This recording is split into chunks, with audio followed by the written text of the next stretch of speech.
Hola amigos. So this is the video review for Batman vs Superman 4K versus the Blu-ray. Got this today. I'll also in the next few days, be doing the reviews for Man of Steel and the one I've been looking forward to the most, The Watchmen. It's my favorite superhero movie outside of Guardians of the Galaxy. So I'm really looking forward to seeing what that looks like. Just finished watching this movie.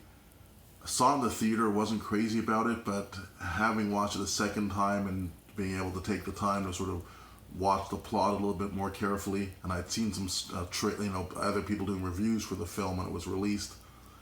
A lot of bad reviews, but honestly, this isn't a bad movie. I enjoyed it the second time around. So let me just get this started. This is the Blu-ray version. I'll give you a quick look at that.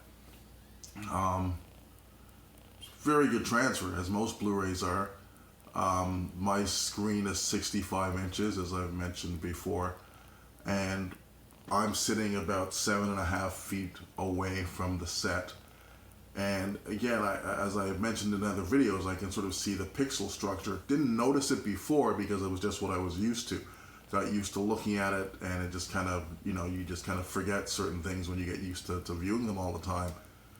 But I find when you look at things in 4K, all of that's gone. Everything's just very clean. So for larger displays, I can really see the benefit of 4K because it just cleans everything up. The picture looks very smooth, clean, devoid of any of the sort of the pixel structure you can see. And as well, you get a little more fine detail and the color variances that you will see that you get from HDR if you have a high dynamic range television set. So again, we're looking at the Blu-ray here.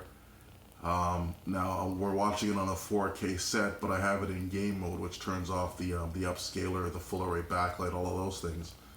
So I'm going to give you then a quick look at the 4K version of this. Just switch inputs here.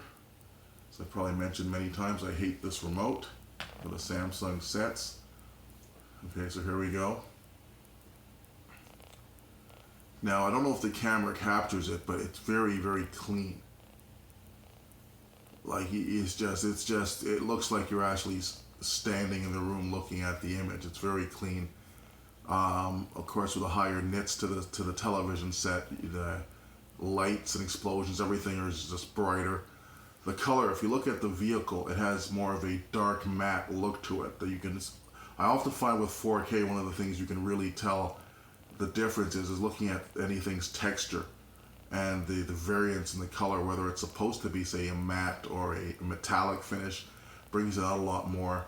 There's a lot more variation in the colors I'm seeing in the film. 4K transfer is a very, very nice transfer. It's not perfect. Again, I think The Revenant to this point is still my benchmark.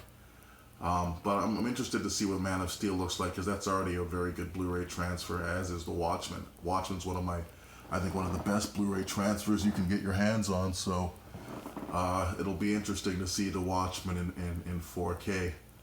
Would I recommend picking this up if you already own this film? Well, you probably don't, because it was just released today, or if you just went out and bought it on Blu-ray today and you're wondering if you get the 4K version or the Steelbook, or you only want to buy one or the other.